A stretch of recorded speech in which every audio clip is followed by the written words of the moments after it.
Good morning mga boss and welcome back to our channel. Ayan, sa mga hindi pa natin subscriber dyan, ayan, please paki-like, share and subscribe sa ating channel. Ayan mga boss, isa namang mainit na pag-uusapan natin ngayon na itong balita ayan sa social media na sinampahan ng graft and corruption si Mr. Chavit Singson ng Ilocosur. Alam mo, sa mga ilang araw na ay mainit talaga itong si Governor Chavit ayan sa administrasyon. Kaya parang sa tingin ng mga tao ay isa itong buwelta sa kanya. Ayan mga boss, at bago natin ang bigyan ng reaction at opinion, ayan, panoorin muna natin yung pagsasalita ni Governor Luis Chavit Singson. Taktik and part ng mga takdog dahil doon nag-file matagal lang tigaro sa amin na first cousin yung mayor na tinalo ko. Attorney Tilly Cordero is an extortionist. Ilang beses namin binigyan ng pera tuwing hihingi. So nagpapadala naman ako. Maya-maya hihingi. Last lang, nagpunta sa bahay.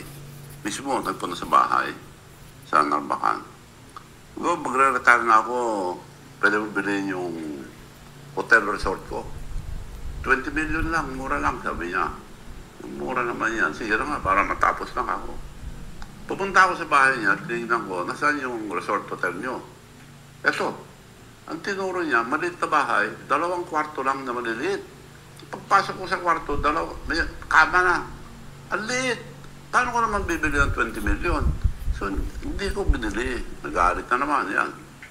Madalas ganyan, pagka kailangan ng pera, buwabanat.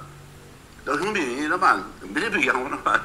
Nasa rin eh. Kaya pinadabanda ko na lang ng extortion. Bakit yung mga pinagagawa niya, dahil marami ng dambes na nangihingi ng pera, tinatanggap niya lahat. Ito sir na extortion case ay ifa-file nyo pa lang or meron na po kayong final dati? Yung pinsan buo niya na mayor, 10 years ago, pinahilang ko na, hindi lumalabas sa ombudsman. Dapat yun ang asikasuhin niya sa ombudsman. Ginawa nila, in one barangay lang, marami yan several pinirman ng vice mayor, the whole board, the councilors, ng resolution. Isang sample, 9 million binigay nila sa isang barangay, Solbec, for the benefit of 65,000 farmers of Solbec. Solbec is just one barangay. Saan sila kikita ng 65,000 na farmers? The whole population of the whole town at that time is 44,000. So sila naglalagay ng ghost farmers. Hindi lang yun, marami yung 45,000 farmers. 45,000 farmers parang ginagamit. Hundreds of millions na nawala dyan. So pinag ko lahat. Isa lang lumabas. Ang dami pang nakapile doon dahil nakaparking fee ata. Ewan ko. So dapat yun ang halong. Actually, ito expected na talaga ito na mangyari kaya Governor Chavit. Siyempre, kinalaban niya yung presidente. So ito opinion ko lang. Siguro expected na talaga na hahanapan siya ng butas dito. Pero ganun pa man, ayan, titingnan natin kung ano mangyayari mga boss. Tuloy natin.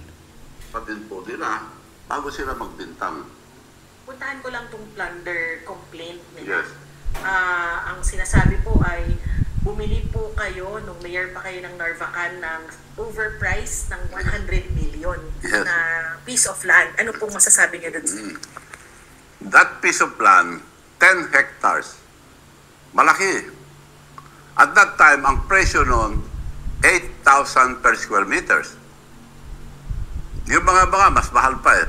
Pero pinesyohan nila ng 8,000 per square meter. Meaning, 10 hectares is 800 million. Ako na nag-arrange dahil ayaw kong kumita. Gusto ko lang tumulong. Wala silang panglalagyan ng bagong market. So, hindi ko nalilipat sa pangalan ko dahil hindi pwede, dahil mayor ako, ibebenta ko sarili ko. Hindi. in-arrange ko lang, wag naman ganyan, ganito na lang ako. Instead na kumita ko, binigay ko lang ng 1.2. Di nalugi na ako ng 680 million lugi.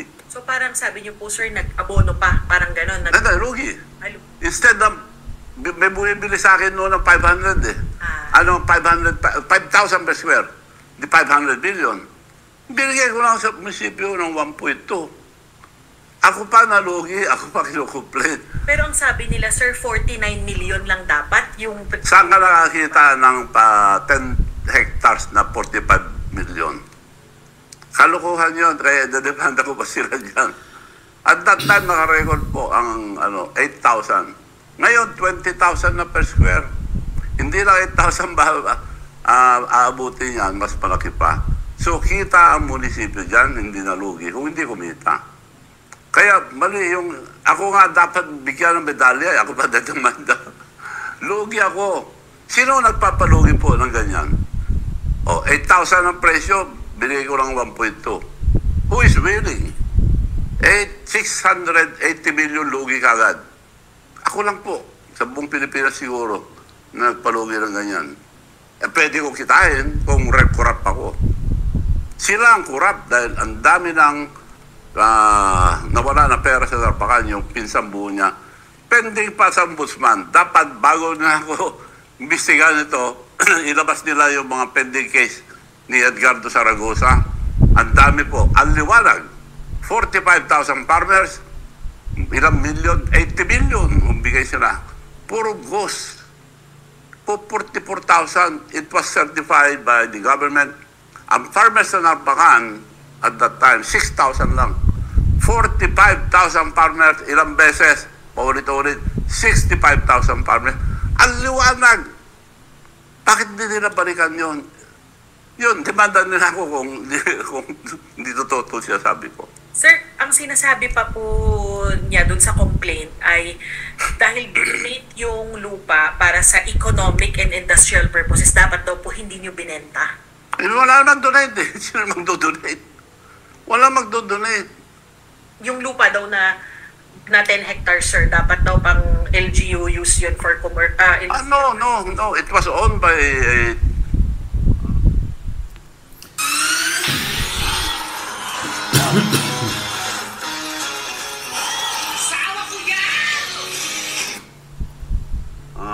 textile company before.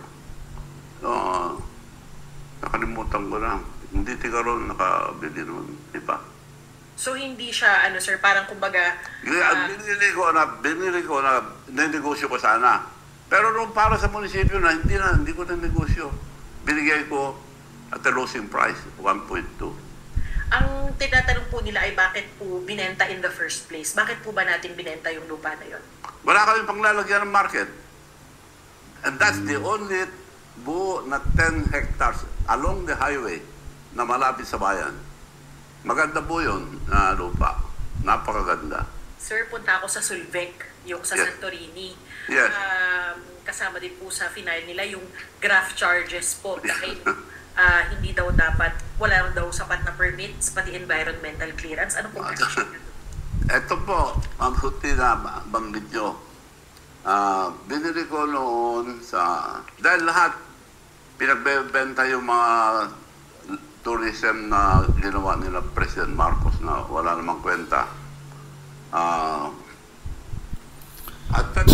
Mga kababayan, actually, sa ganitong sistema, mahaba nga usapin talaga ito kasi alam niyo naman na si Governor Chavit Singson ay isa ding isa ding kumbaga lalaban yan sa mga kaso-kaso.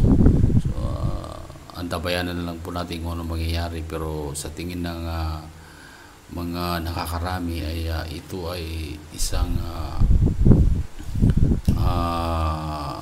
ang tawag dito, yung pag ano yan sa administrasyon, kumbaga ito yung balik. Kaya tingnan na natin kung ano mangyayari dito, kung paano na didipinsahan ni Chavit Singson yung mga case na pinail sa kanya.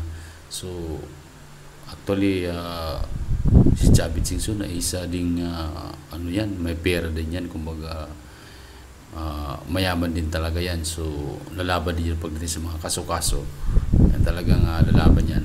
So antabayan na lang natin mga kababayan kung ano yung mangyayari yan sa pag-file ng cases sa kanya, mga kaso laban kay Governor Chavit Singson. So antabayan na natin mga kababayan kung ano yung update, kung ano yung mangyayari. So sa mga merong alam dyan o gusto mag-comment o ipahiwatig ang kanilang mga saloobin, ayan, please comment down below at pakisubscribe naman ang ating channel. Ayan mga boss, ayan, maraming salamat, hanggang sa muli.